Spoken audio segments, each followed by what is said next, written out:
Mon fils a vendu sa maison et a donné 580 000 € à dépenser à ma belle-fille. Ensuite, ils sont venus s'installer chez moi. J'ai répondu « Non, ma belle-fille m'a giflé en plein visage. » Le jour même, j'ai appelé mon avocat. Lorsqu'ils ont reçu l'assignation, je suis heureuse de vous avoir ici.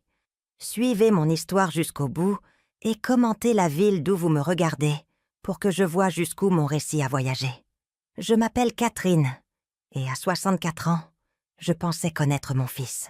Je croyais comprendre l'homme que j'avais élevé, le garçon pour qui j'avais tout sacrifié. Mais ce mardi matin d'octobre a changé tout ce que je croyais sur la famille, la loyauté et l'enfant que j'ai mis au monde. J'étais dans mon jardin, m'occupant de mes rosiers tardifs, quand j'ai entendu la voiture s'arrêter dans mon allée.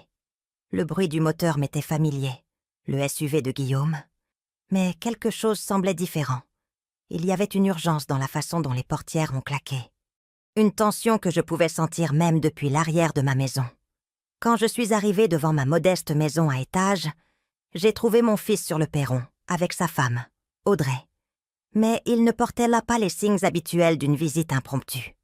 Audrey avait 2 grandes valises mais à côté d'elle, et Guillaume sortait d'autres sacs du coffre. « Maman !» a lancé Guillaume, la voix tendue. « Il faut qu'on parle. » J'ai essuyé mes mains sur mon tablier de jardinage, étudiant leur visage. Guillaume avait l'air épuisé. Son apparence habituellement soignée était négligée. Sa cravate était de travers, et il avait des cernes sous les yeux. Audrey, en revanche, se tenait parfaitement apprêtée dans sa tenue de créateur, ses cheveux blonds, impeccablement coiffés, malgré l'heure matinale. « Que se passe-t-il » ai-je demandé en déverrouillant ma porte d'entrée. « Tout va bien ?» Ils m'ont suivi à l'intérieur, leurs pas résonnant sur mon parquet. J'ai remarqué le regard perçant d'Audrey qui balayait mon salon, faisant l'inventaire de mes meubles, de mes décorations, comme si elle calculait quelque chose. « Maman, nous avons quelque chose à te dire » a commencé Guillaume, s'installant lourdement dans mon vieux fauteuil, le même où son père s'asseyait avant de nous quitter, il y a 5 ans. Je me suis versé une tasse de café de la cafetière que j'avais préparée plus tôt, mes mains stables, malgré le malaise grandissant dans ma poitrine. « Je t'écoute !» Guillaume a jeté un regard à Audrey, qui lui a fait un signe de tête presque imperceptible. « On a vendu la maison. » Les mots flottaient dans l'air comme de la fumée. J'ai posé ma tasse de café avec précaution, la céramique produisant un léger cliquetis contre la soucoupe. « Quelle maison ?» ai-je demandé, bien que quelque chose au fond de mon estomac connaisse déjà la réponse. « Notre maison », a-t-il dit, « celle de la rue des Tilleuls. » La rue des Tilleuls. Cette belle meulière que je les avais aidés à acheter. La maison pour laquelle j'avais contribué à hauteur de 35 000 € de mes économies de retraite pour la compte. La maison où j'avais passé d'innombrables week-ends à les aider à rénover. Peignant les murs jusqu'à en avoir mal au dos. Plantant le jardin qu'Audrey n'a jamais apprécié. « Vous l'avez vendu ?» Ma voix est sortie plus faible que je ne l'aurais voulu. « Pourquoi ne m'avez-vous pas dit que vous pensiez à la vendre ?» Audrey a parlé pour la première fois depuis son entrée chez moi. « Nous n'avions pas besoin de permission, Catherine. C'est notre maison. » Son ton était froid, factuel. Mais il y avait autre chose. Quelque chose qui me donnait la chair de poule. « Je comprends que c'est votre maison, » ai-je dit prudemment. « Mais je pensais... Je veux dire, nous avions discuté de vos projets de rester là-bas à long terme. Vous aviez dit que c'était parfait pour élever les enfants que vous vouliez avoir. » Guillaume s'est agité, mal à l'aise. « Les plans changent, maman. »« Combien en avez-vous tiré ?» ai-je demandé. « 580 000 €, a répondu Audrey avant que Guillaume ne puisse parler. Il y avait quelque chose de presque joyeux dans sa voix, comme si elle partageait une nouvelle excitante. Mon souffle s'est coupé. 580 000 €. C'était plus que ce que j'avais gagné au cours de mes 10 dernières années de travail avant la retraite. « C'est merveilleux !» ai-je réussi à dire. « Alors, où est-ce que vous déménagez ? Avez-vous trouvé un endroit plus grand ? Quelque part dans un meilleur secteur scolaire ?» Le silence qui a suivi était assourdissant. Guillaume fixait ses mains. Audrey examinait ses ongles parfaitement manucurés. « En fait, maman, » a finalement dit Guillaume. « On espérait pouvoir rester ici avec toi, juste temporairement, le temps de nous organiser. » J'ai cligné des yeux, certaine d'avoir mal entendu. « Rester ici ? Ce serait juste pour un petit moment, » s'est-il empressé d'expliquer. « Peut-être quelques mois. On ne te dérangerait pas. » « Mais qu'est-il arrivé à l'argent de la vente ?» ai-je demandé. Un autre silence. Celui-ci semblait plus lourd, plus dangereux. « Eh bien, » dit Audrey en lissant sa jupe, « j'avais quelques dépenses, des choses dont je devais m'occuper. »« Quel genre de dépenses ?»« Des affaires personnelles, » dit-elle, son ton suggérant que la conversation était terminée. Mais je n'étais pas prête à laisser tomber. « Audrey, tu viens de vendre une maison pour plus de 500 000 €. Qu'est-ce qui pourrait bien... » « Je me suis offert quelques bijoux, » a-t-elle interrompu. « Et des vêtements. J'ai fait nettoyer ma voiture et améliorer l'intérieur. J'ai aussi fait un séjour dans un spa de luxe à Biarritz avec ma sœur. Oh, et j'ai remboursé mes cartes de crédit. » Je l'ai regardée, attendant qu'elle continue d'expliquer où était passé le reste de l'argent. Quand elle ne l'a pas fait, j'ai senti quelque chose de froid s'installer dans ma poitrine. « Combien de bijoux ?» ai-je demandé doucement.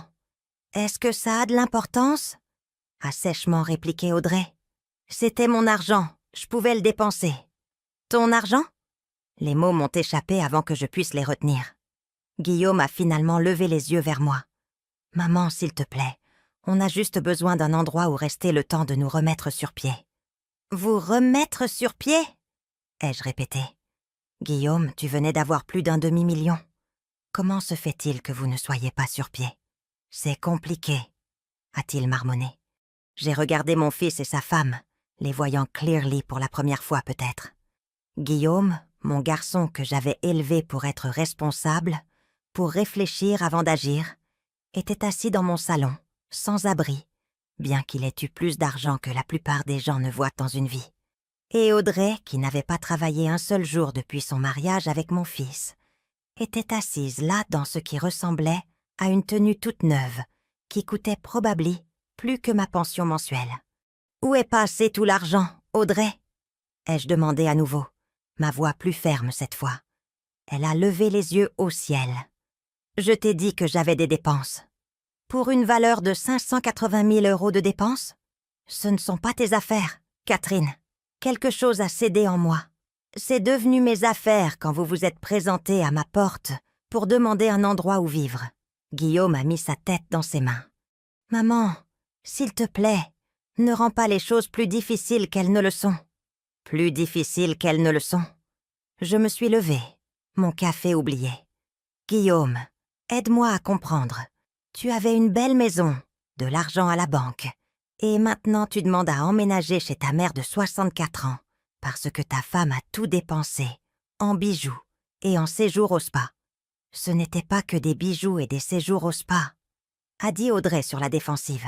« J'avais des dettes à rembourser. »« Quelles dettes ? » ?»« Des dettes de carte de crédit. »« De combien ?» Elle m'a fusillé du regard. Suffisamment. Je me sentais comme si je me noyais. « Guillaume, regarde-moi. » Mon fils a levé la tête et j'ai vu quelque chose dans ses yeux qui m'a brisé le cœur. Il avait l'air vaincu, embarrassé, mais aussi résigné, comme s'il avait renoncé à se battre il y a longtemps. « Combien de dettes avait-elle » lui ai-je demandé directement. « Maman. »« Combien, Guillaume ?» Il a soupiré profondément. « Environ 75 000 €. 75 000 € de dettes de carte de crédit ?» J'étais prise de vertige.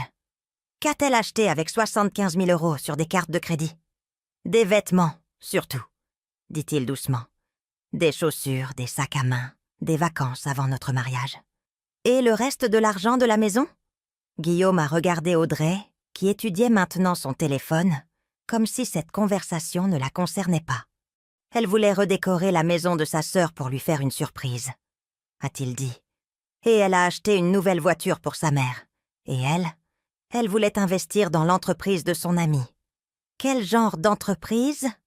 Une boutique, a dit Audrey sans lever les yeux de son téléphone. Ça va avoir beaucoup de succès. Combien as-tu investi ? 280 000 €. Le chiffre m'a frappé comme un coup physique. 280 000 € investis dans la boutique d'une amie par une femme qui n'avait jamais dirigé d'entreprise, jamais eu d'emploi, jamais montré d'intérêt pour autre chose que le shopping et les soins au spa. « Alors, si je comprends bien, dis-je, la voix à peine un murmure. Vous avez vendu votre maison pour 580 000 €. 75 000 € ont servi à rembourser les dettes de carte de crédit d'Audrey. 280 000 € ont été investis dans la boutique de son amie. Qu'est-il arrivé au reste ? Je te l'ai dit, a dit Audrey, levant enfin les yeux de son téléphone avec irritation. J'avais des dépenses. Les bijoux, les séjours au spa, le nettoyage de la voiture, quelques meubles pour la boutique, des cadeaux pour ma famille. Les choses s'additionnent. J'ai calculé rapidement dans ma tête. Même en étant généreuse avec ses dépenses, il aurait dû rester au moins 45 000 €, peut-être plus. Où est le reste de l'argent ? Ai-je demandé. Il n'y a pas de reste, a dit Audrey. C'est parti. Parti. Plus de 500 000 € partis en quelques mois en bijoux, séjour au spa, dette de carte de crédit et un investissement dans une boutique qui, j'étais prête à le parier, ne verrait jamais un sou de profit. Je me suis rassise dans mon fauteuil, sentant chacune de mes 64 années peser sur mes os. Il ne s'agissait pas seulement d'argent. Il s'agissait du fils que j'avais élevé, des valeurs que j'avais essayé de lui inculquer et de la femme qui l'avait d'une manière ou d'une autre convaincue de tout jeter par la fenêtre. « Alors maintenant, vous voulez vivre ici, dis-je. Juste temporairement, a répété Guillaume. Je regardais ma petite maison, 2 chambres, une salle de bain, une petite cuisine. J'avais travaillé 30 ans pour rembourser cette maison, pour avoir un endroit à moi, où je pourrais vivre ma retraite en paix. Et quel est votre plan ? Ai-je demandé. Comment comptez-vous vous remettre sur pied ? Guillaume et Audrey ont échangé un regard. Eh bien, dit Audrey, Guillaume continuera de travailler, évidemment. Et je suis sûre que la boutique commencera bientôt à faire des bénéfices. Et si ce n'est pas le cas, elle haussa les épaules. Alors on trouvera autre chose. Je fixais cette femme qui avait convaincu mon fils de vendre sa maison et de dépenser plus d'1 demi-million d'euros en quelques mois, et qui était maintenant assise dans mon salon avec l'assurance désinvolte de quelqu'un qui s'attendait à être pris en charge. « Non, dis-je doucement. »« Quoi ?» Guillaume leva brusquement les yeux. « J'ai dit non. Vous ne pouvez pas rester ici. » La température dans la pièce sembla chuter de 10 degrés. Le mot « non » flottait dans l'air entre nous comme un défi. J'ai vu le visage de mon fils s'effondrer. Mais c'est la réaction d'Audrey qui m'a vraiment déstabilisée. Son masque parfaitement composé a glissé un instant, révélant quelque chose de froid et de calculateur en dessous. « Maman, tu ne peux pas être sérieuse !» a dit Guillaume, la voix s'élevant.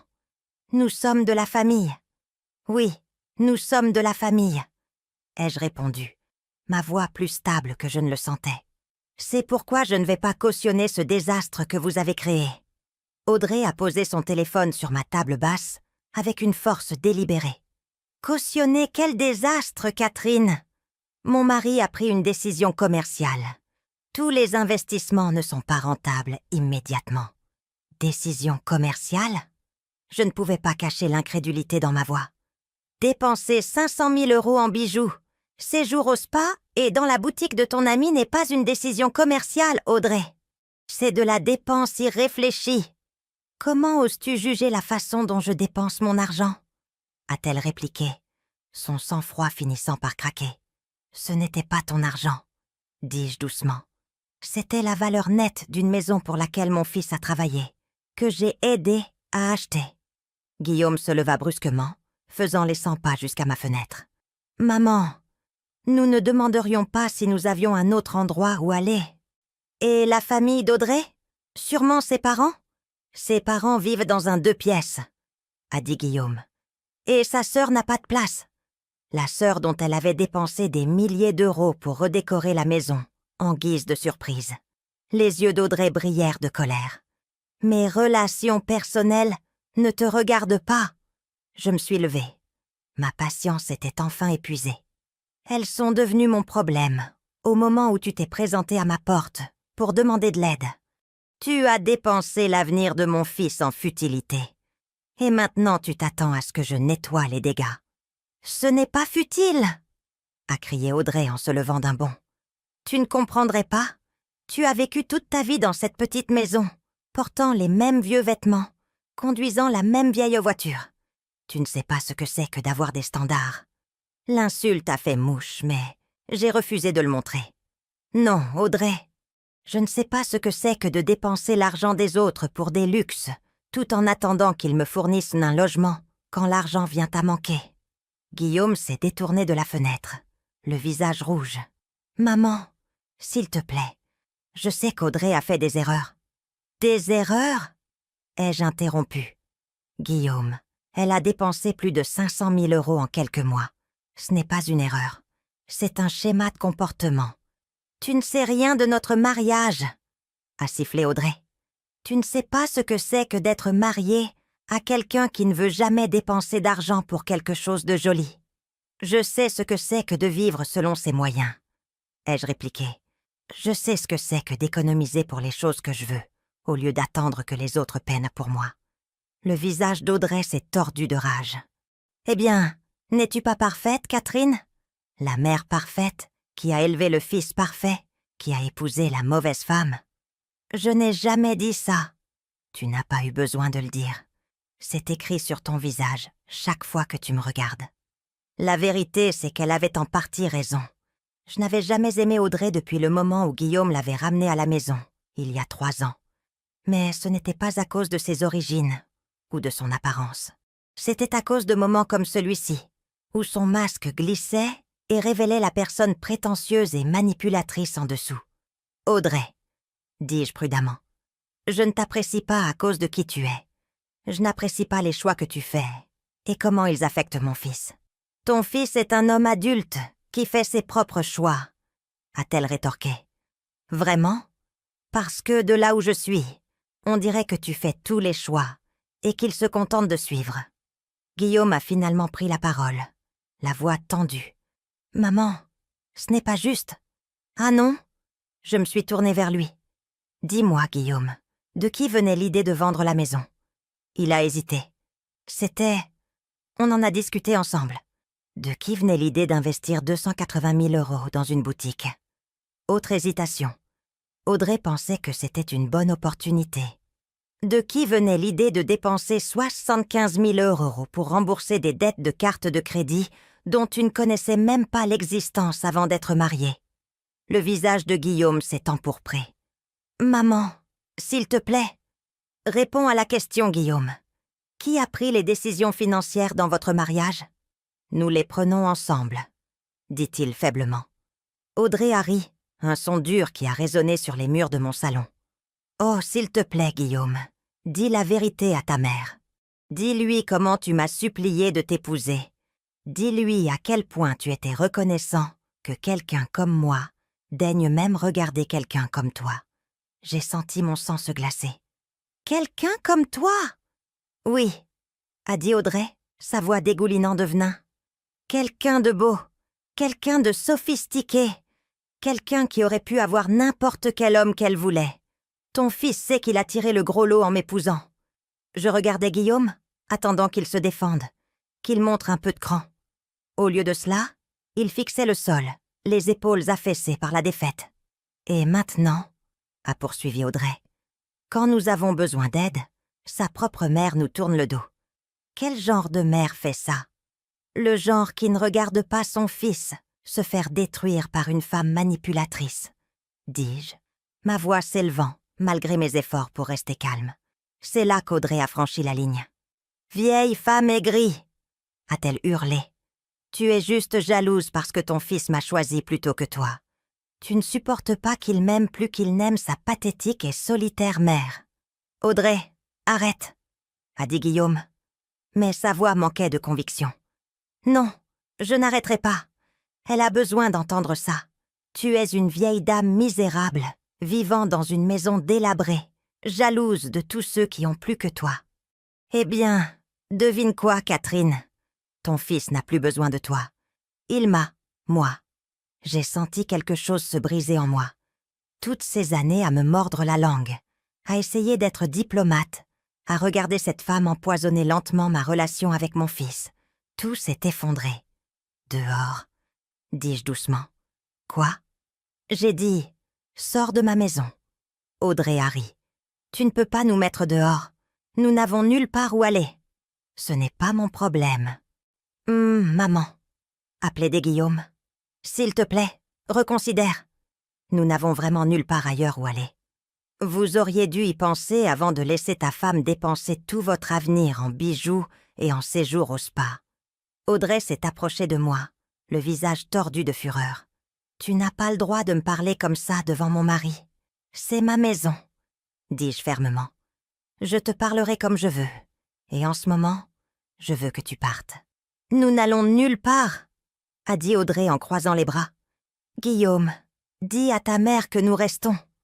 J'ai regardé mon fils, cet homme que j'avais élevé pour défendre ce qui est juste, pour protéger les gens qu'il aimait.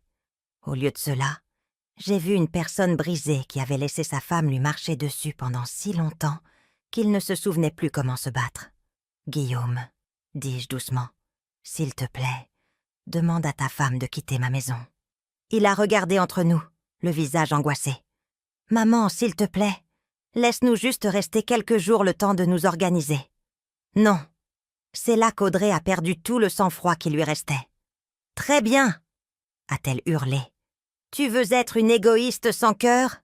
Alors on s'assurera que tout le monde sache exactement quel genre de mère tu es. Elle s'est précipitée vers ma porte d'entrée, l'ouvrant si fort qu'elle a heurté le mur. Mes voisins, Madame Fournier d'en face et les petits d'à côté, étaient dehors dans leur jardin.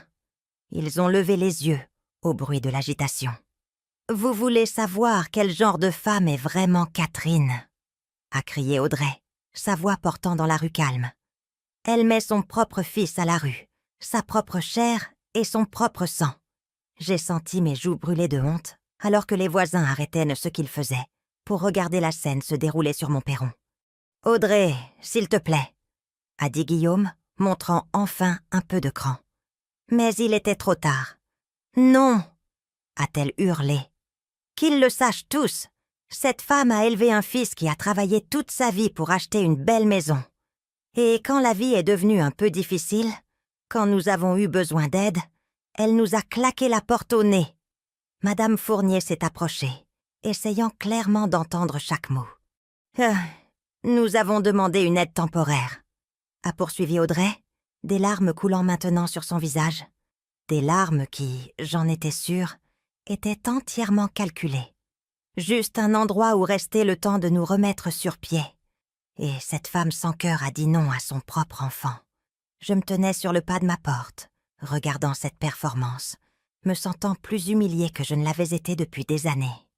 Ma rue tranquille, où j'avais vécu pendant 15 ans, où mes voisins me respectaient, était maintenant témoin de ce spectacle.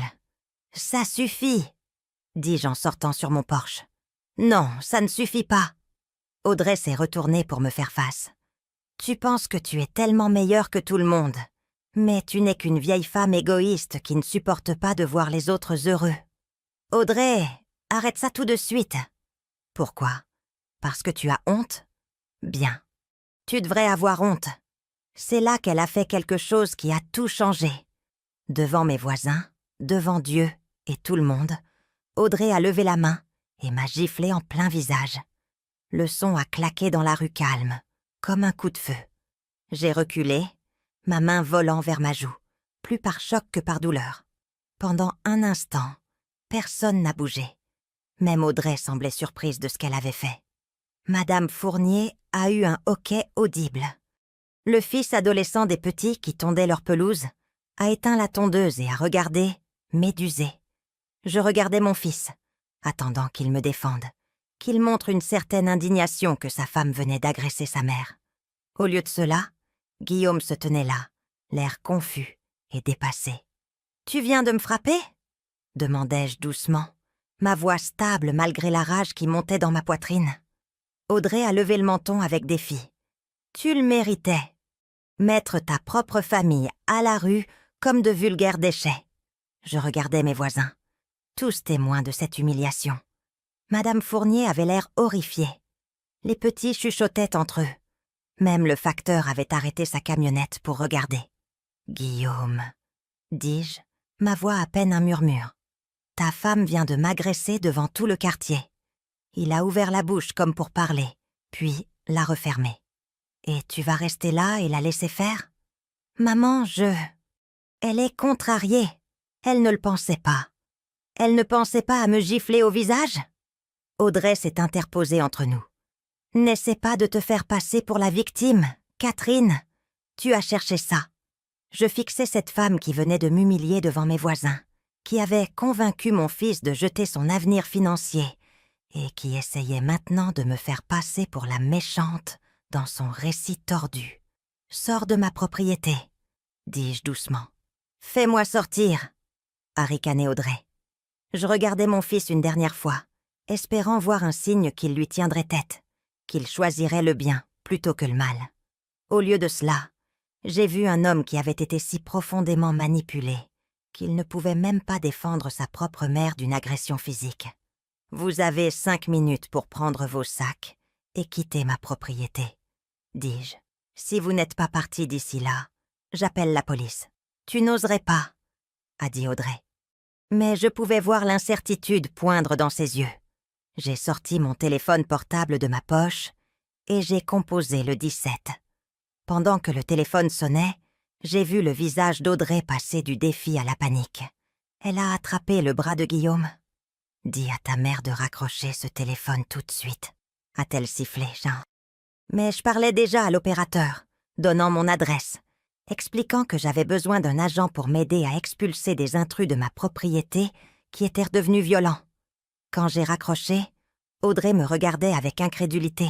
« Tu as vraiment appelé la police contre ton propre fils ? » ?»« Non, » dis-je calmement. « J'ai appelé la police contre la femme qui vient de m'agresser devant des témoins. » Pour la première fois depuis que je la connaissais, Audrey avait l'air véritablement effrayée. La police est arrivée en 10 minutes, bien que cela m'ait semblé une éternité. L'agente Martinez était une jeune femme, peut-être dans la trentaine, avec des yeux bienveillants et une attitude professionnelle qui m'a immédiatement mise à l'aise. L'agent Thompson, son partenaire, était plus âgé, probablement proche de mon âge, avec des tempes grisonnantes et le regard las de quelqu'un qui avait vu trop de drames familiaux au fil des ans. Au moment de leur arrivée, Audrey avait réussi à se ressaisir quelque peu. Elle avait cessé de pleurer et s'était recoiffée, mais je pouvais voir la panique encore tapie dans ses yeux. Guillaume se tenait à côté de ses bagages, l'air d'un enfant perdu. « Madame !» a dit l'agente Martinez en s'approchant de moi en premier. « Nous avons reçu un appel concernant une agression. »« Oui, » dis-je en montrant ma joue encore douloureuse. « Cette femme m'a giflé. » L'agent Thompson a regardé Audrey. « Est-ce vrai, madame ? » « Elle était déraisonnable, » a dit Audrey comme si cela justifiait la violence physique. « Nous avions juste besoin d'un endroit où rester temporairement, et elle nous a mis dehors comme si nous étions des étrangers. Cela ne vous donne pas le droit de frapper qui que ce soit, » a dit fermement l'agente Martinez. « Madame ?» Elle s'est retournée vers moi. « Voulez-vous porter plainte ?» Je regardais mon fils, debout là, la tête baissée, ne disant rien pour ma défense.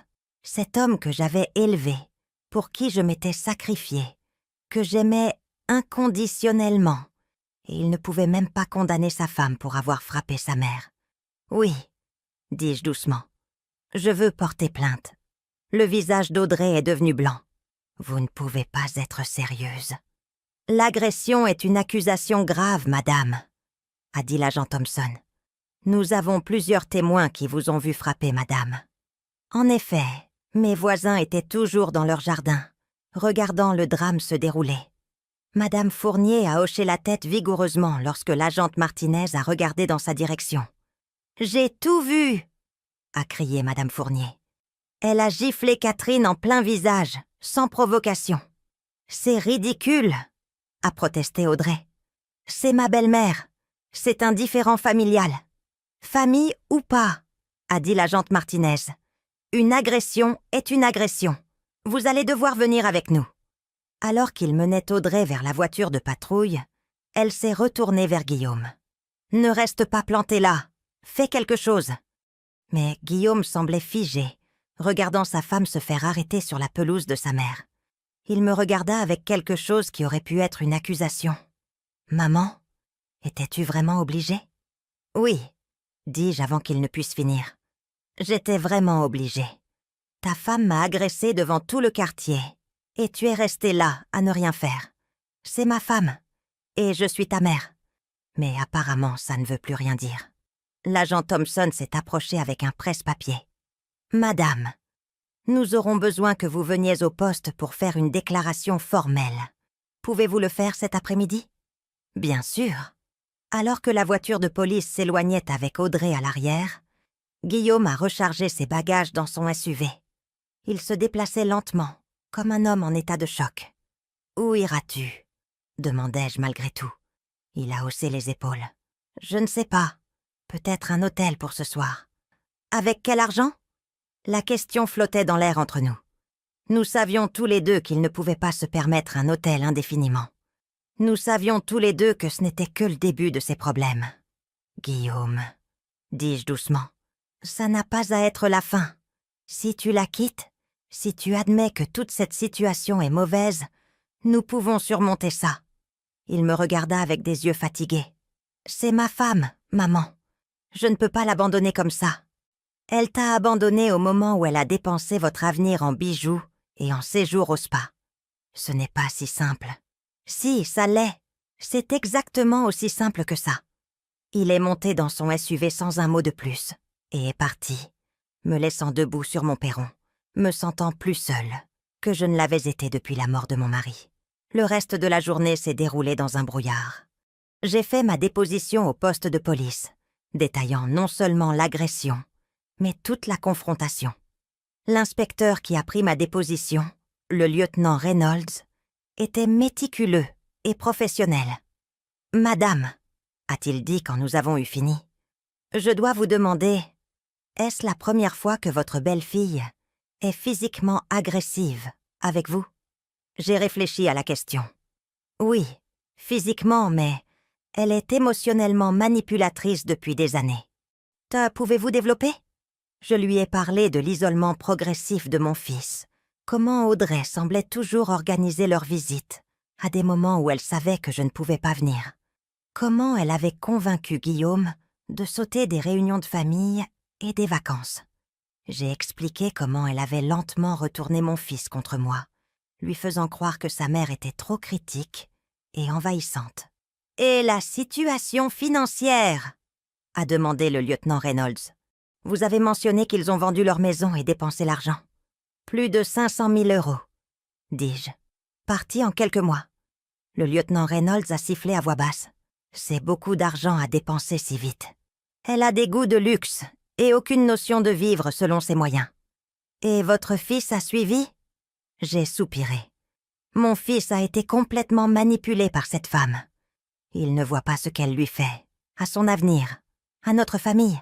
Ce soir-là, seule dans ma maison, je me suis assise à ma table de cuisine avec une tasse de thé et j'ai vraiment réfléchi à ma situation pour la première fois.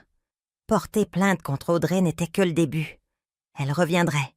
Ils reviendraient tous les deux. Et la prochaine fois, ils ne seraient peut-être pas aussi directs dans leurs demandes. J'ai pensé à la maison de la rue des Tilleuls, celle que je les avais aidés à acheter. 35 000 € de mes économies de retraite. De l'argent que j'avais mis des décennies à accumuler. De l'argent qui avait été essentiellement jeté par les fenêtres avec le reste de leur capital.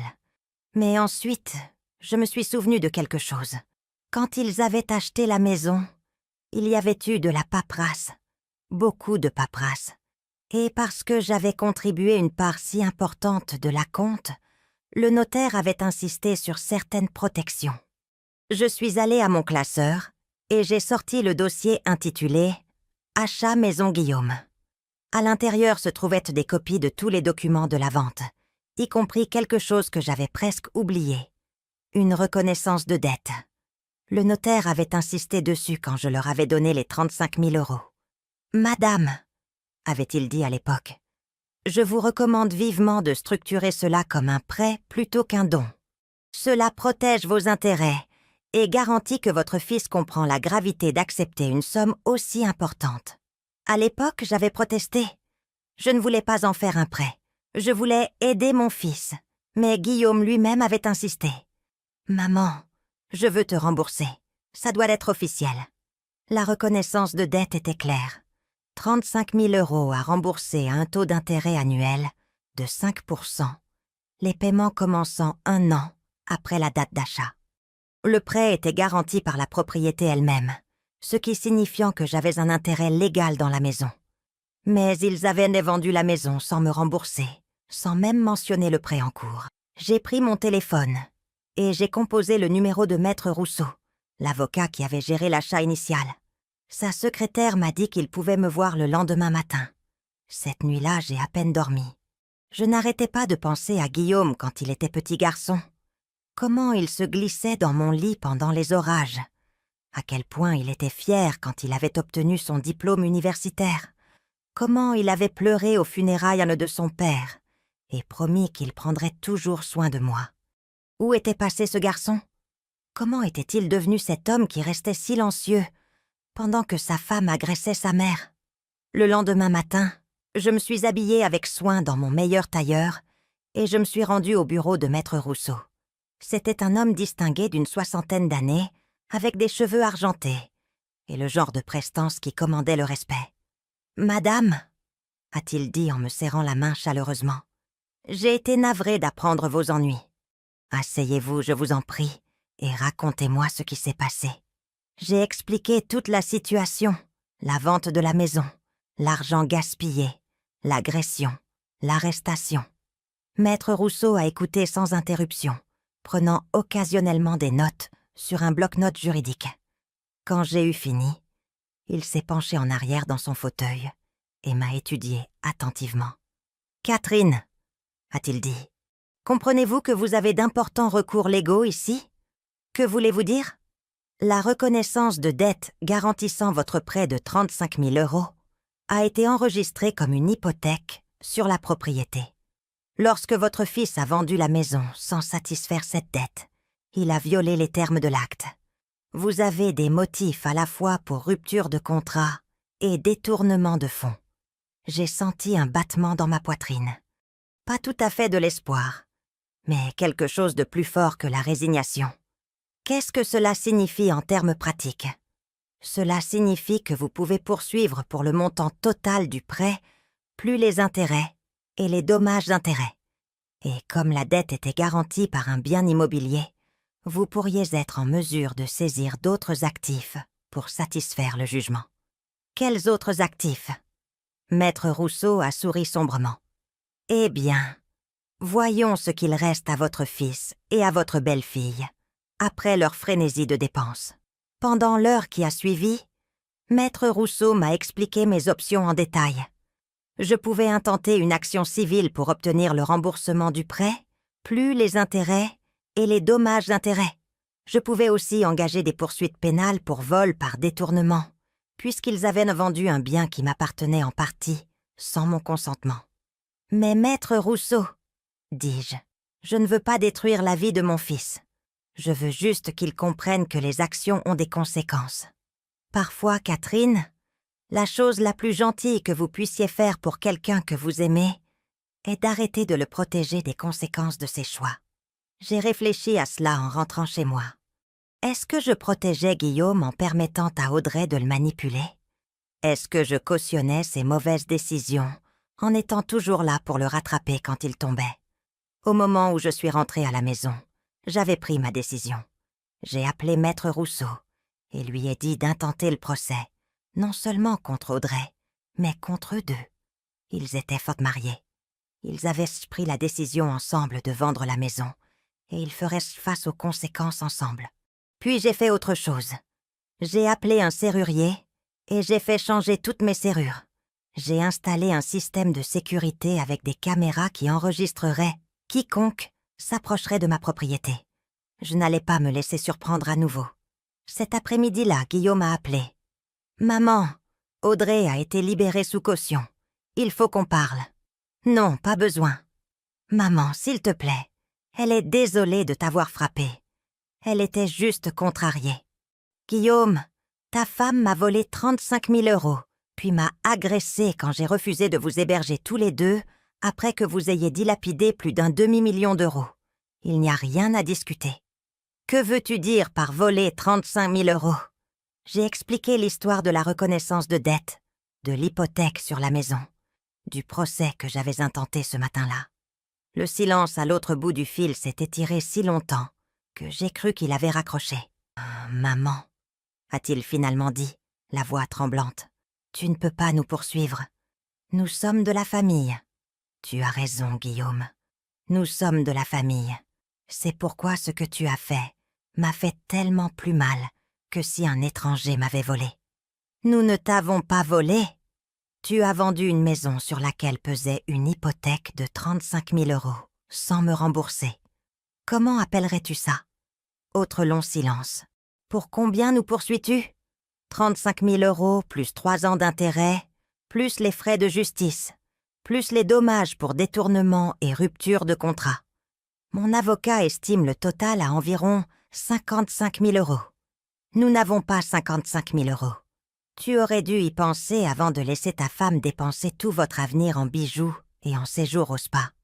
Maman, s'il te plaît. Ne peut-on pas s'arranger? Peut-être qu'on peut te rembourser petit à petit avec le temps. Tu veux dire comme le stipulait la reconnaissance de dette originale? Celle que tu as ignorée pendant 3 ans avant de vendre la maison? Je pouvais l'entendre respirer lourdement à l'autre bout du fil. « Où logez-vous » ai-je demandé. « Dans un motel, le moins cher qu'on ait pu trouver. Combien de temps pouvez-vous vous permettre d'y rester? Peut-être 1 semaine, 2 si on fait attention. Et après? Je ne sais pas, maman. Je ne sais vraiment pas. Pendant un instant, j'ai failli faiblir. C'était mon fils, mon bébé.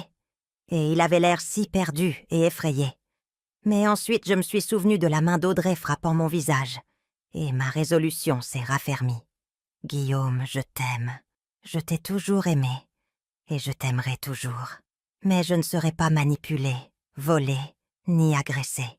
Si tu veux une relation avec moi, tu dois assumer la responsabilité de tes choix et des conséquences qui en découlent. Qu'est-ce que ça veut dire? Ça veut dire que tu dois décider ce qui est le plus important pour toi.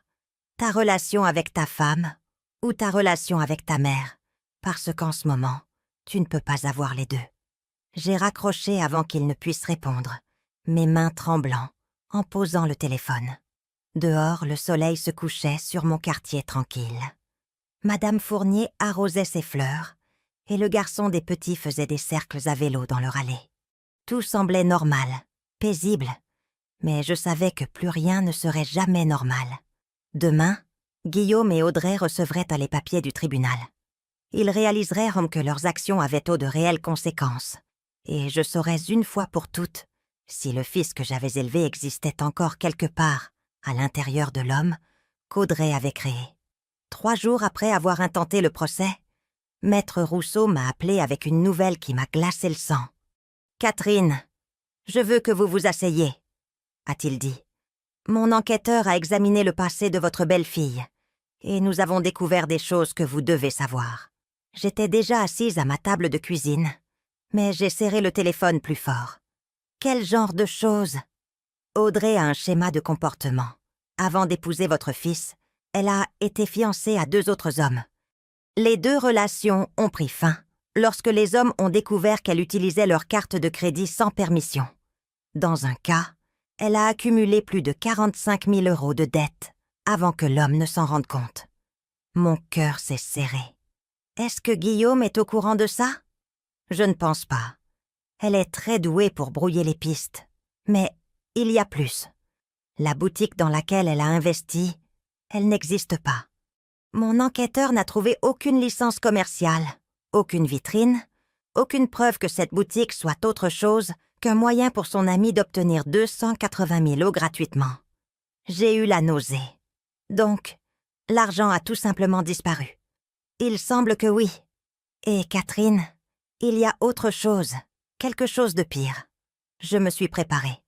Elle a une liaison depuis au moins 6 mois, peut-être plus longtemps. L'homme est marié, riche, et elle a utilisé l'argent de votre fils pour financer leur relation.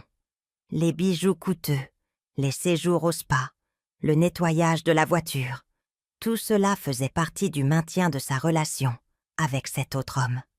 La pièce a tourné autour de moi. J'ai agrippé le bord de la table pour me stabiliser. Mon fils honnête et travailleur, avait été complètement détruit par une femme qui l'utilisait comme un guichet automatique tout en le trompant avec quelqu'un d'autre. Est-ce que mon fils est au courant de la liaison? Je ne crois pas. Mais Catherine, l'homme qu'elle voyait, il met fin à la relation. Mon enquêteur a parlé à sa femme, qui a découvert la liaison, et lui a donné un ultimatum. C'est pourquoi Audrey est soudainement désespérée d'argent et d'un endroit où rester. Son mécène lui a coupé les vivres. J'ai fermé les yeux, traitant cette information. Tout prenait sens maintenant.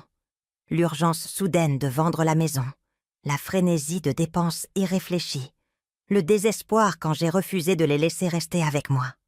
Audrey n'était pas seulement irresponsable avec l'argent, c'était une prédatrice qui avait systématiquement détruit la vie de mon fils pour financer sa liaison. Que faisons-nous de cette information?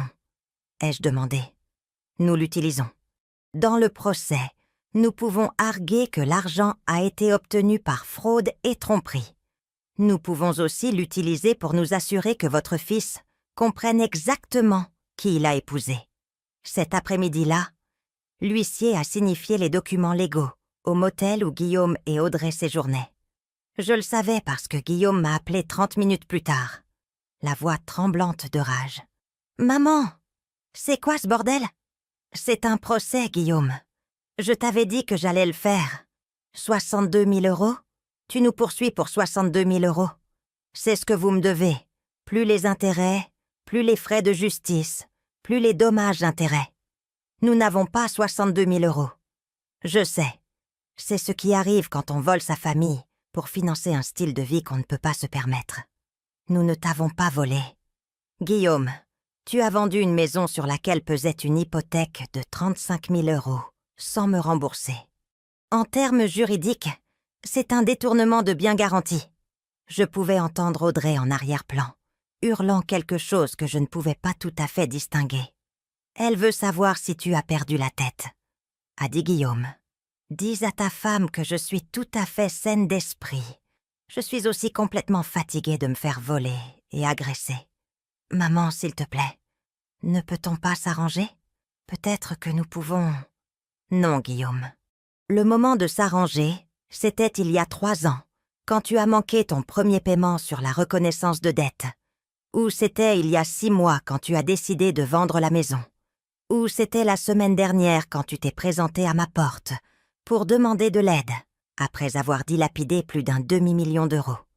Le temps de s'arranger est révolu. Que veux-tu qu'on fasse? On vit dans un motel. Je veux que vous trouviez du travail et que vous commenciez à assumer la responsabilité du désordre que vous avez créé. Audrey ne peut pas travailler. Elle n'a jamais eu d'emploi. Alors il est temps qu'elle apprenne. Maman, tu ne comprends pas. Elle n'est pas capable de faire un travail au SMIC. Elle est quoi, Guillaume? Trop bien pour travailler? Trop spéciale pour contribuer à sa propre survie? Le silence s'est étiré entre nous. Finalement, Guillaume a parlé. Sa voix plus calme maintenant. Elle dit qu'elle va contre-attaquer pour détresse émotionnelle, ou quelque chose comme ça. J'ai failli rire. Quel essai? J'ai des témoins de son agression, et j'ai la documentation de chaque euro qu'elle a volé. Qu'a-t-elle? Plus de cris en arrière-plan. Puis Guillaume est revenu en ligne. Elle veut savoir pourquoi tu nous fais ça. Parce que vous devez tous les deux apprendre que les actions ont des conséquences. Et Guillaume, il y a autre chose que tu dois savoir sur ta femme. Quoi? J'ai hésité. C'était le moment de vérité. Le moment où je sauverais mon fils, ou le perdrais pour toujours. Elle a une liaison. Le silence qui a suivi était assourdissant. Je pouvais entendre mon propre cœur battre dans mes oreilles. Qu'as-tu dit? Audrey a une liaison depuis au moins 6 mois. L'homme est riche et marié. Elle a utilisé ton argent pour financer leur relation. Ce n'est pas vrai. C'est vrai.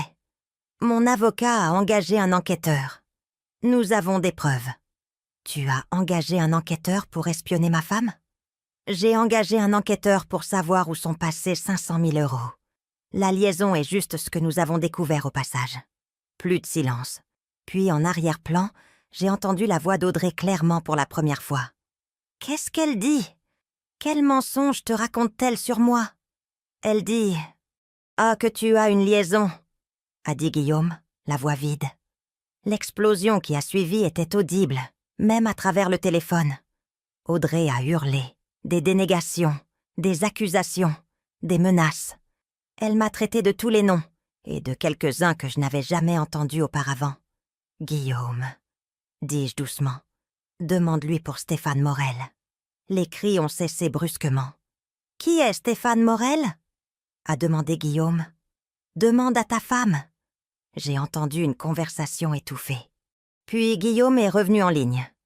Elle dit qu'elle ne connaît personne de ce nom. Il a 52 ans, possède une entreprise de construction, conduit une Mercedes noire. Il paie ses bijoux et ses séjours au spa depuis des mois. Sa femme a découvert la liaison la semaine dernière et l'a forcé à y mettre fin. Le téléphone est redevenu silencieux. Cette fois, le silence s'est étiré pendant près d'1 minute entière. « Guillaume, tu es là? Comment sais-tu tout ça? » Parce que j'ai engagé des professionnels pour découvrir où est passé ton argent. Et ce que nous avons découvert, c'est que ta femme a systématiquement détruit ta vie pour financer une liaison avec un homme marié qui vient de la larguer. Elle dit que ce n'est pas vrai. Bien sûr qu'elle le dit.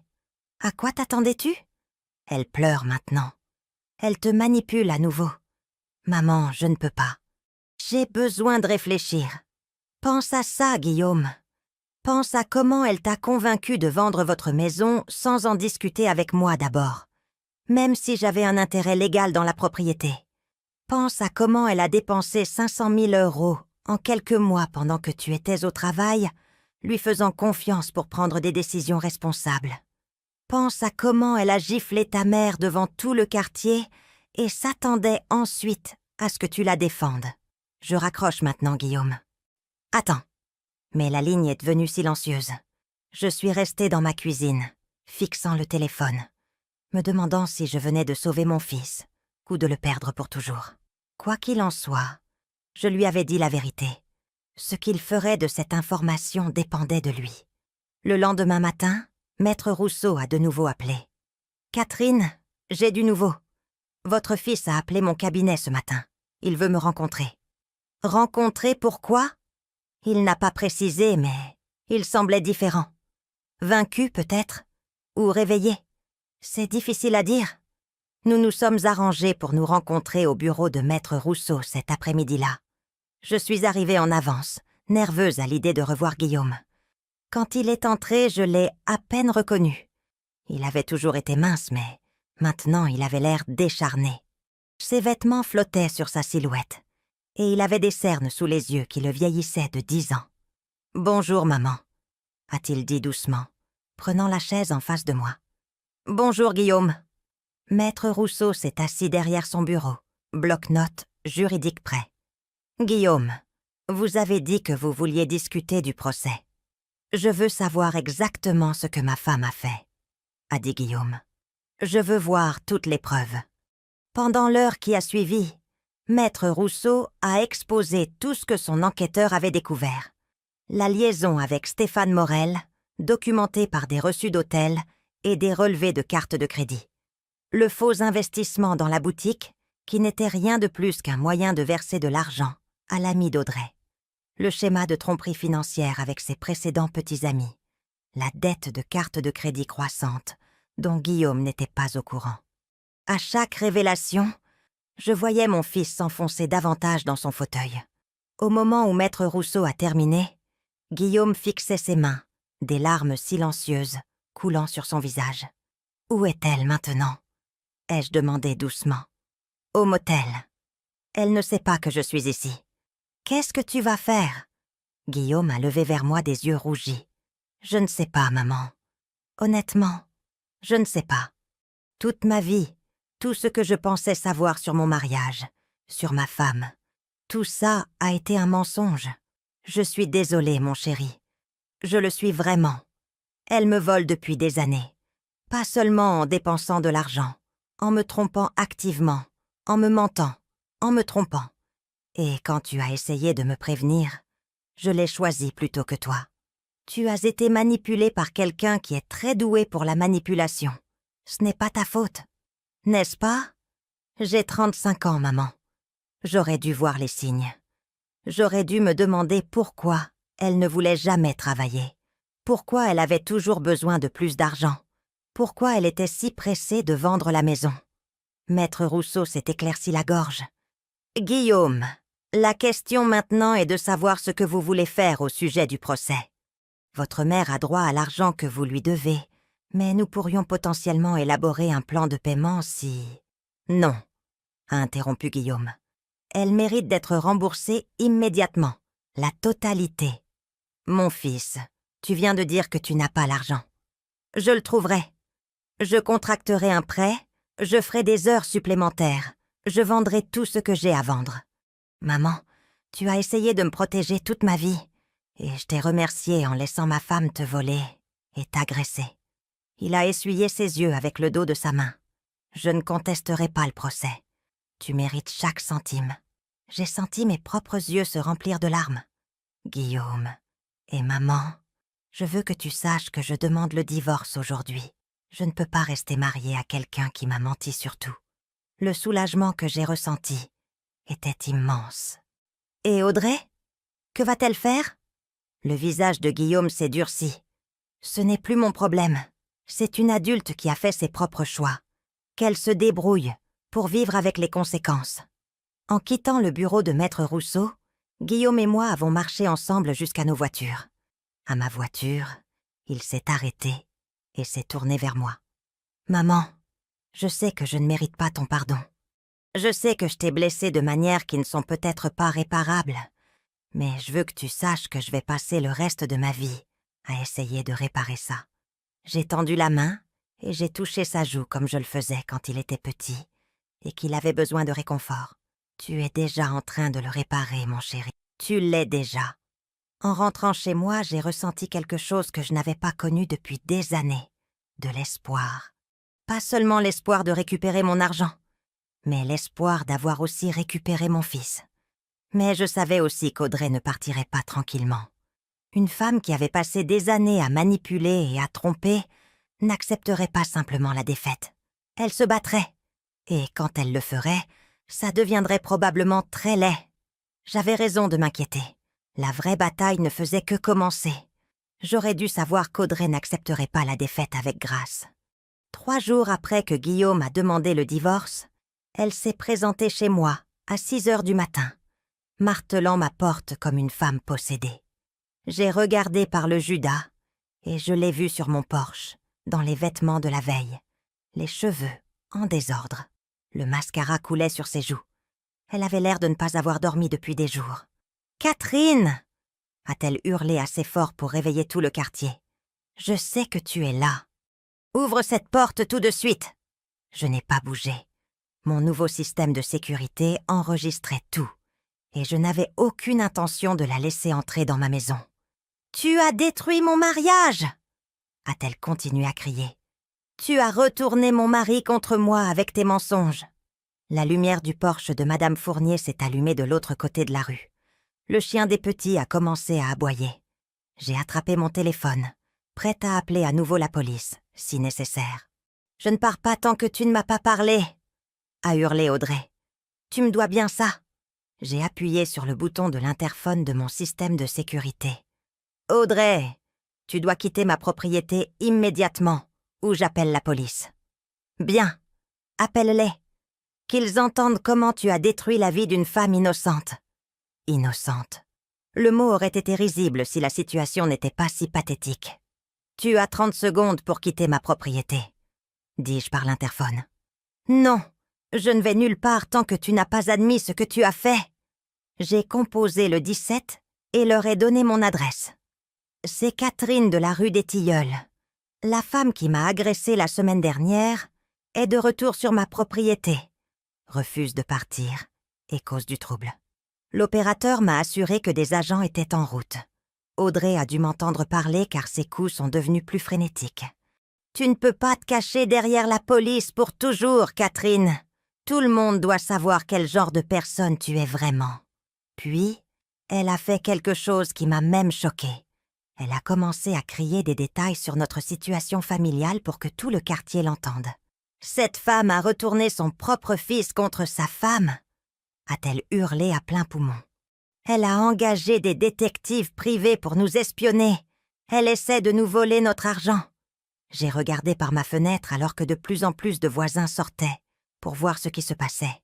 Certains enregistraient avec leur téléphone. C'était exactement ce qu'Audrey voulait. M'humilier publiquement, me faire passer pour la méchante dans son histoire tordue. « Elle est jalouse parce que son fils m'aime plus qu'elle, » a poursuivi Audrey. « Elle ne supporte pas qu'il m'ait choisi, alors elle essaie de détruire notre mariage. » La police est arrivée juste au moment où Audrey commençait à développer notre situation financière pour le divertissement de toute personne dans un rayon de 6 pâtés de maison. L'agente Martinez était de retour, accompagnée d'un officier que je ne reconnaissais pas. « Madame, » a dit fermement l'agente Martinez, « vous devez vous calmer et vous éloigner de la porte. »« Je ne fais rien de mal, » a protesté Audrey. « J'essaie de parler à ma belle-mère. Madame vous a demandé de quitter sa propriété. Vous devez obtempérer. Elle détruit ma famille. Elle a engagé des enquêteurs pour nous espionner, moi et mon mari. » Le nouvel officier, dont le badge indiquait Johnson, s'est avancé. « Madame, ce que madame fait avec son propre argent ne vous regarde pas. C'est sa propriété, et elle a le droit de vous demander de partir. »« Mais elle ment sur moi. Elle dit aux gens que j'ai une liaison. » L'agente Martinez a regardé son bloc-notes. « Madame, êtes-vous Audrey, la femme qui a été arrêtée ici la semaine dernière pour agression ? » ?»« Ce n'était pas une agression. C'était à peine une tape. Vous avez giflé madame au visage devant plusieurs témoins. C'est une agression. » J'ai regardé de ma fenêtre le sang-froid d'Audrey s'effondrer complètement. Elle est tombée à genoux sur mon porche, sanglotant de façon dramatique. « S'il vous plaît, » a-t-elle supplié, regardant directement ma porte d'entrée. « S'il vous plaît, Catherine, je n'ai nulle part où aller. Guillaume m'a mise à la porte du motel. Il demande le divorce. Je n'ai pas d'argent. S'il vous plaît, ne me faites pas ça. » Pendant un instant, j'ai ressenti une pointe de sympathie. Puis je me suis souvenu des 500 000 €, de la liaison avec Stéphane Morel, du faux investissement dans la boutique, et ma résolution s'est raffermie. L'officier Johnson a aidé Audrey à se relever. « Madame, vous devez trouver un autre endroit où aller. Si vous revenez ici, vous serez arrêtée pour violation de propriété. »« Où suis-je censée aller ?» a-t-elle gémi. « Je n'ai nulle part où aller. Ce n'est pas le problème de madame, » a dit fermement l'agente Martinez. « Vous avez 5 minutes pour monter dans votre voiture et partir, sinon nous vous emmenons. » Après le départ de la police avec Audrey, j'ai appelé Guillaume. Il a répondu à la première sonnerie. « Maman, j'ai entendu... Je suis tellement désolée. Je lui avais dit de rester loin de toi. »« Où loge-t-elle ?»« Je ne sais pas. Après avoir demandé le divorce hier, je lui ai dit qu'elle devait quitter le motel. Je ne pouvais pas me permettre de continuer à payer pour nous deux. »« Et tu n'as aucune idée d'où elle est allée ? » ?»« Elle a mentionné qu'elle resterait peut-être avec son amie, celle avec la fausse boutique. Mais honnêtement, maman... Je m'en fiche. J'en ai fini d'être responsable de ses problèmes. » J'ai ressenti une bouffée de fierté en entendant la force dans la voix de mon fils. C'était le Guillaume que j'avais élevé. Celui qui assumait la responsabilité de ses actes et ne cherchait pas d'excuses pour un mauvais comportement. « Comment t'en sors-tu » ai-je demandé. « Je suis dans un motel à la semaine de l'autre côté de la ville. Ce n'est pas luxueux, mais c'est propre. Et je peux me le permettre le temps de trouver une solution. J'ai fait des heures supplémentaires pour économiser de l'argent pour te rembourser. »« Guillaume, tu n'es pas obligé. »« Si, je le suis. Maman, j'ai laissé ma femme te voler, et je suis restée là pendant qu'elle t'agressait. Je dois réparer ça. Cet après-midi-là, Maître Rousseau a appelé avec une mise à jour. « Catherine, nous avons un problème. Audrey a engagé un avocat. Je pensais qu'elle n'avait pas d'argent. » Elle n'en a pas ? Mais apparemment, elle a trouvé un avocat prêt à travailler au résultat. Ils prétendent que votre procès est du harcèlement et que vous utilisez le système judiciaire pour vous ingérer dans leur mariage. J'ai senti ma tension artérielle monter. C'est ridicule. Je sais que ça l'est, mais nous devons être prêts à nous battre. Ils prétendent également que la reconnaissance de dette était invalide parce que vous êtes de la famille et qu'il n'y avait pas de réelle intention de recouvrer la dette. Il y avait absolument une intention de recouvrer. C'est pourquoi nous l'avons officialisé. Je le sais, et nous pouvons le prouver. Mais l'avocat d'Audrey est doué pour faire paraître raisonnable de mauvais dossiers. Nous devons tout documenter. Chaque interaction que vous avez eue avec eux, chaque paiement manqué, chaque tentative que vous avez faite pour trouver un arrangement avant d'intenter une action en justice. La semaine suivante, j'ai compilé tout ce à quoi je pouvais penser. Des relevés téléphoniques montrant combien de fois j'avais appelé Guillaume pour des paiements manqués, pour qu'Audrey réponde et trouve des excuses. Des emails que j'avais envoyés pour m'enquérir de leur situation financière. Des reçus montrant l'argent que je leur avais prêté au fil des ans pour diverses urgences qui n'avaient jamais été remboursées. Le tableau qui s'est dessiné était clair. Je n'avais pas été une belle-mère vengeresse essayant de détruire leur mariage. J'avais été une parente inquiète essayant d'aider son fils pour être systématiquement trompée et volée. Mais Audrey n'avait pas fini. 2 jours avant notre date d'audience, elle s'est présentée à mon lieu de travail. J'étais comptable à temps partiel pour un petit cabinet, un travail que j'avais pris après ma retraite pour rester active et compléter ma pension. J'étais à mon bureau, en train de travailler sur les rapports de fin de mois, lorsque la réceptionniste m'a appelée pour me dire que j'avais une visiteuse. « Elle dit que c'est votre belle-fille !» a dit Jeanne. « Est-ce que je la fais passer ?» Mon cœur s'est serré. « Non, dites-lui que je suis occupée et que je ne peux pas recevoir de visiteurs pendant les heures de travail. » Quelques minutes plus tard, Jeanne a rappelé. « Elle ne part pas. Elle dit qu'elle attendra toute la journée s'il le faut. » Elle met les autres clients mal à l'aise. J'ai soupiré et je suis allée à l'accueil. Audrey était assise dans la salle d'attente, vêtue de sa tenue la plus chère, l'air prête pour une réunion d'affaires, plutôt que pour la confrontation qu'elle avait prévue. « Audrey, tu dois partir, c'est mon lieu de travail. Je veux juste parler, » dit-elle assez fort pour que tout le monde dans le bureau l'entende. 5 minutes, c'est tout ce que je demande. Je pouvais voir mes collègues regarder depuis leur bureau, curieux du drame qui se déroulait dans notre bureau, habituellement calme. Nous n'avons rien à nous dire. S'il te plaît, Catherine, je sais que j'ai fait des erreurs. Je sais que je vous ai blessé, toi et Guillaume. Mais j'essaie de réparer les choses. La sincérité dans sa voix était si convaincante que pendant un instant, j'ai failli la croire. Puis je me suis souvenu que c'était la même femme qui m'avait regardé dans les yeux et avait menti sur ses liaisons, ses dépenses et une douzaine d'autres choses. Que veux-tu, Audrey? Je veux régler le procès. Je veux arranger les choses entre nous. Très bien. Paie-moi les 62 000 € que tu me dois et j'abandonnerai les poursuites. Tu sais que je n'ai pas ce genre d'argent. Alors nous n'avons rien à nous dire. Elle s'est levée, se rapprochant de moi. Catherine, s'il te plaît. J'ai fait des erreurs, mais je ne mérite pas que ma vie soit détruite pour ça. Tu as détruit ta propre vie quand tu as décidé de voler ta famille et de tromper ton mari. Le masque a glissé une seconde, et j'ai vu la vraie Audrey en dessous. Froide, calculatrice, dangereuse. Très bien, dit-elle doucement. Si c'est comme ça que tu veux jouer, alors c'est comme ça que nous jouerons. Mais ne pense pas que c'est fini. Je sais des choses sur ton précieux fils qui te surprendraient. Quel genre de choses? Elle a souri, une expression cruelle qui m'a donné la chair de poule. Disons simplement que Guillaume n'a pas été complètement honnête avec toi, surtout. Avant que je puisse demander ce qu'elle voulait dire, elle s'est retournée et est sortie du bureau, me laissant là avec un sentiment croissant d'effroi. Ce soir-là, j'ai appelé Guillaume et je lui ai parlé de la visite d'Audrey. Elle a dit qu'elle savait des choses sur toi qui me surprendraient. Que voulait-elle dire? Guillaume est resté silencieux un long moment.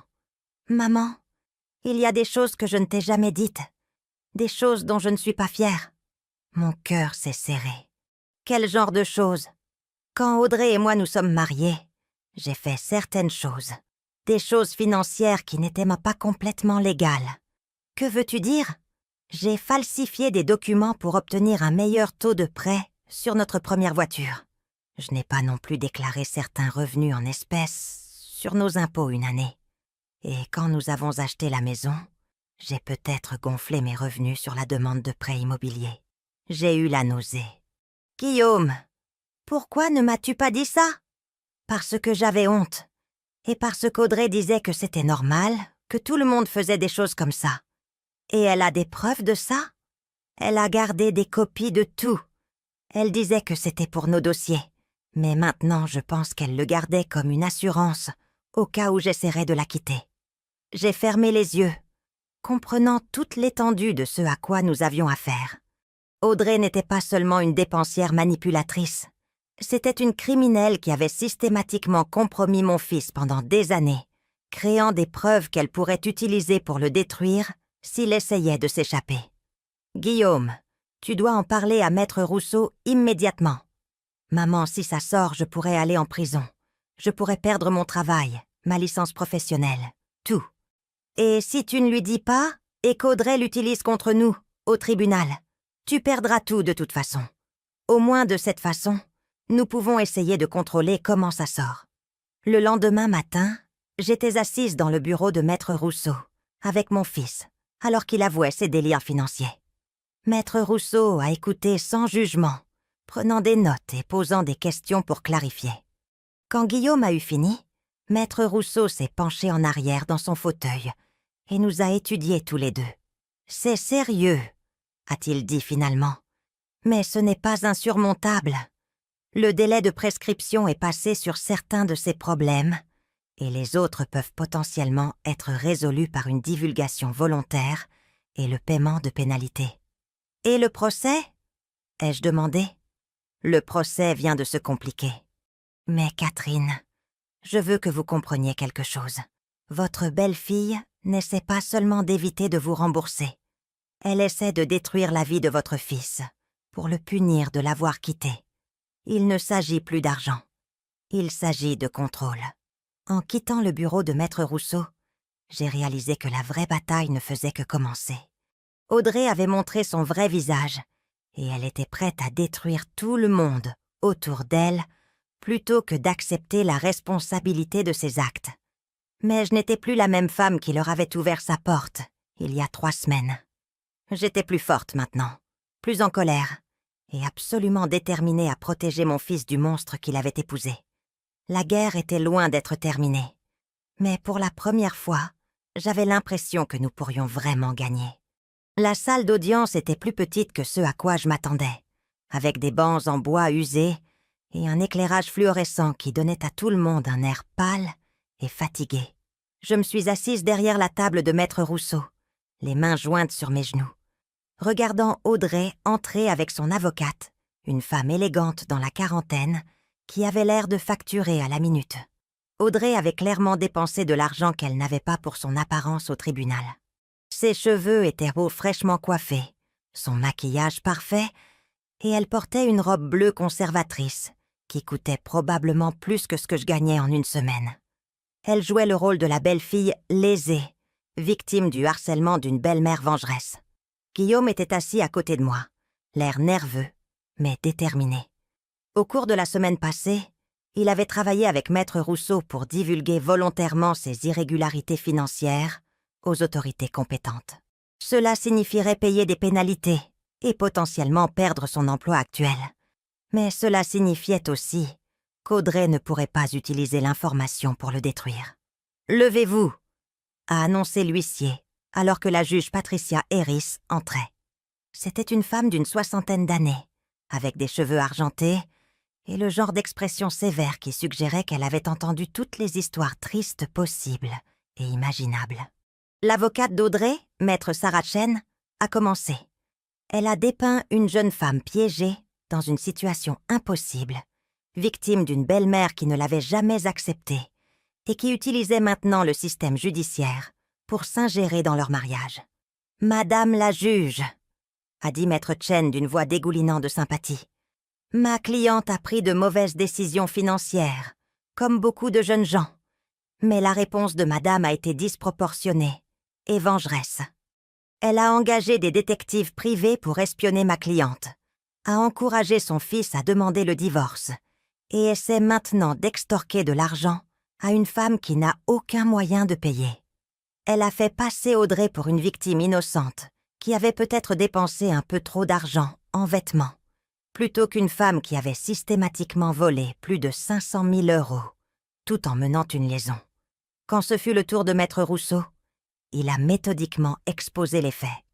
Le prêt de 35 000 € documenté dans une reconnaissance de dette juridiquement contraignante, les 3 années de paiement manquées malgré des tentatives répétées de recouvrement, la vente de la maison sans satisfaire l'hypothèque, l'agression dont plusieurs voisins avaient été témoins. « Madame la juge », a dit maître Rousseau, « il ne s'agit pas d'une belle-mère vengeresse harcelant sa belle-fille. Il s'agit d'une femme qui a été systématiquement escroquée par quelqu'un qui la considérait comme une proie facile. Puis il a fait quelque chose auquel je ne m'attendais pas. Il a appelé Stéphane Morel comme témoin. Je me suis retournée pour voir un homme d'âge mûr dans un costume cher entrer dans la salle d'audience, le visage sombre. Il avait l'air de préférer être n'importe où ailleurs dans le monde. Sous serment, Stéphane a confirmé la liaison.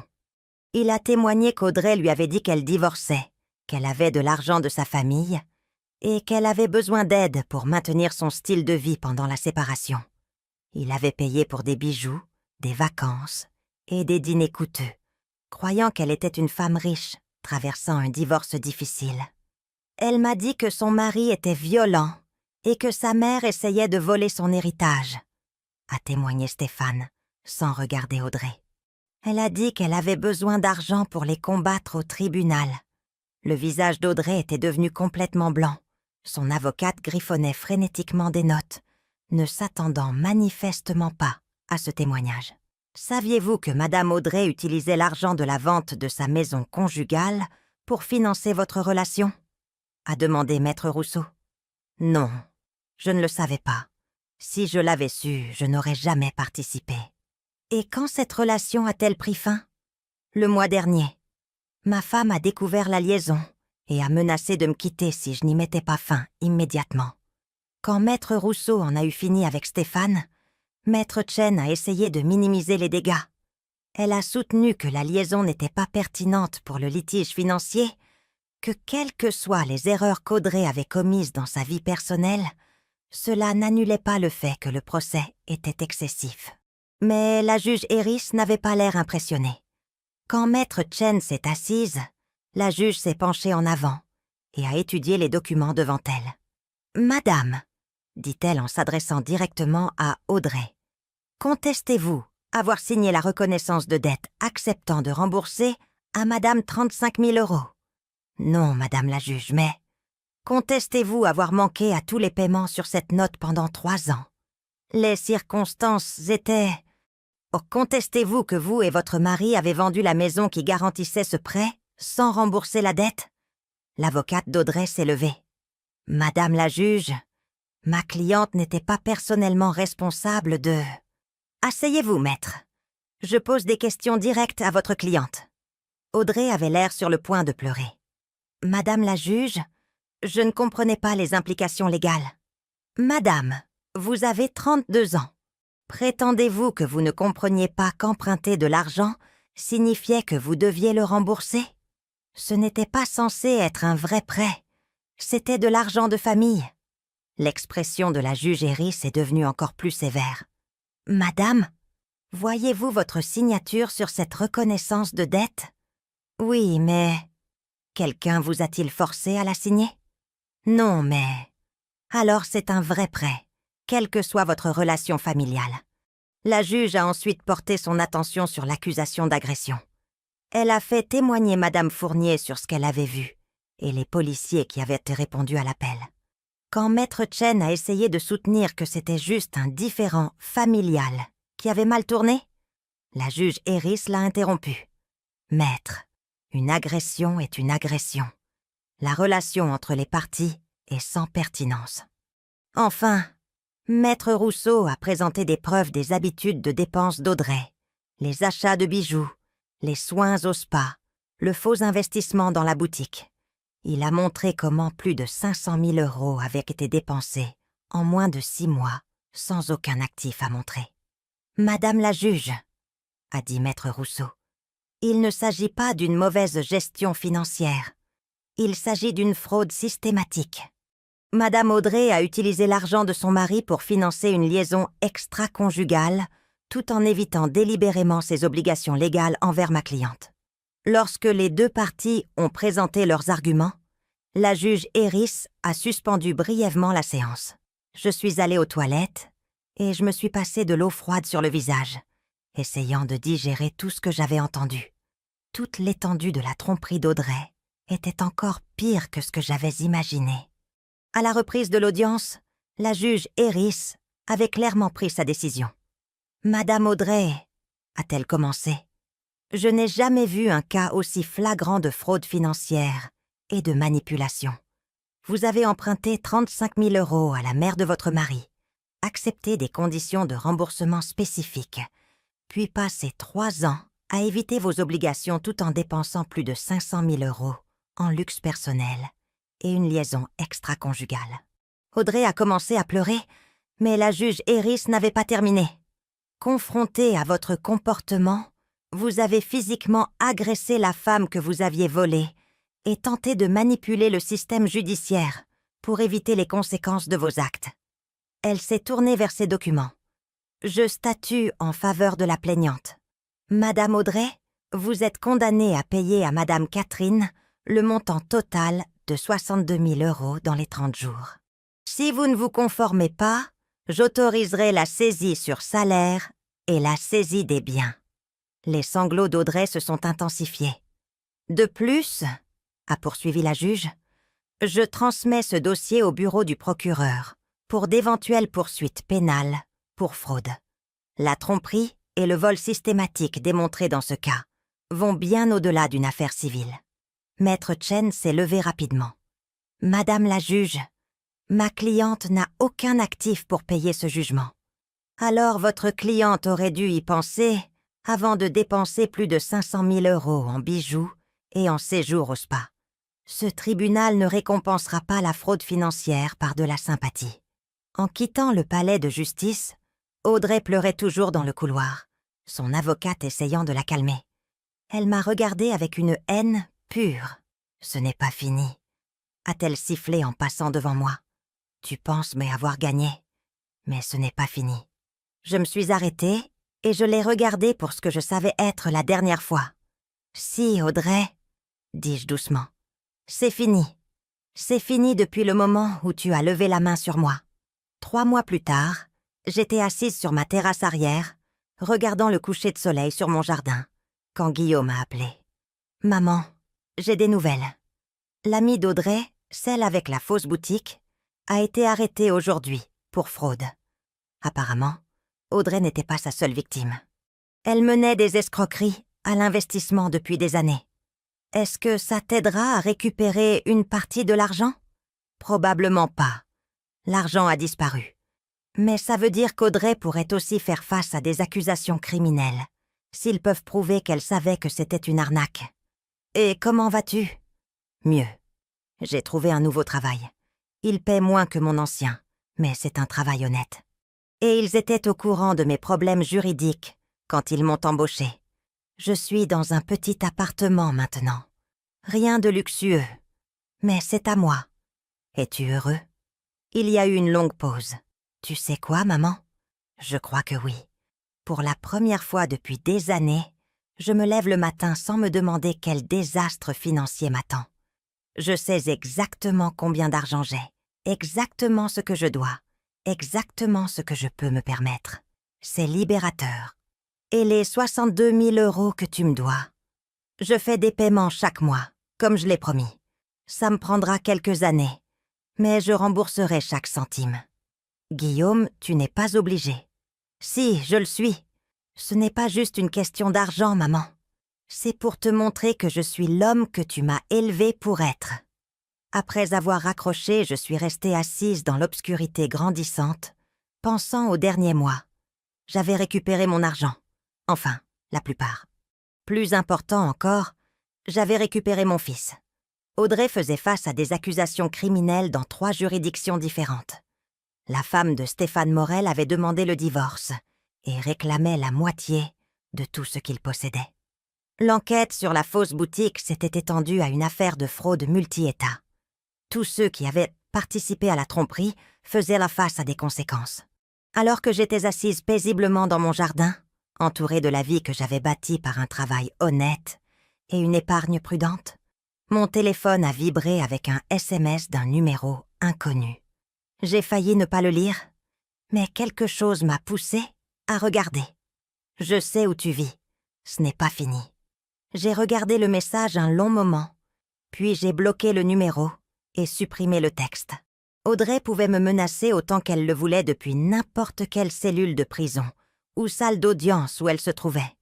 J'avais des caméras, j'avais la sécurité, j'avais la loi de mon côté et j'avais la connaissance inébranlable que j'avais fait ce qu'il fallait. 1 an plus tard, j'ai vendu ma maison et j'ai déménagé dans une résidence pour retraités, en Provence. C'était chaleureux et paisible, avec un club de jardinage, un club de lecture et des voisins qui avaient vécu des vies bien remplies et appréciaient les plaisirs simples. J'ai acheté un petit appartement avec vue sur les collines et j'ai passé mes matinées à m'occuper de mon nouveau jardin et mes après-midi à lire au bord de la piscine.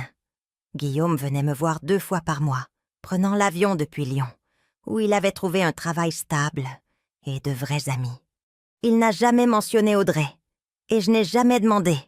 Certains chapitres de la vie doivent être complètement fermés avant que de nouveaux puissent recommencer. Un soir, alors que j'arrosais mes roses, ma voisine Marguerite a appelé par-dessus la clôture.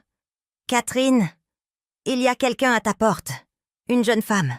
Elle a l'air contrariée. » Mon cœur a sauté un battement. Mais quand je suis allée devant mon appartement, j'ai vu que ce n'était pas Audrey. C'était une femme dans la vingtaine avec des cheveux bruns et des yeux fatigués. « Madame, mon nom est Élodie. Je sais que c'est étrange, mais je dois vous parler d'Audrey. » J'ai étudié son visage, voyant quelque chose de familier dans ses traits. « Comment connaissez-vous Audrey ? C'est ma sœur, et elle a fait à d'autres familles ce qu'elle a fait à la vôtre. » Nous nous sommes assises sur ma petite terrasse pendant qu'Élodie me racontait son histoire.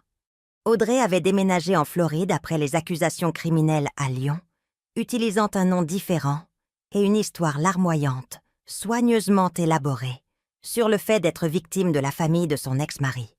Elle était fiancée à un autre homme riche, racontant les mêmes mensonges sur le besoin d'argent pour combattre de fausses accusations. « J'ai essayé d'avertir les gens, » a dit Élodie. « Mais elle est très convaincante.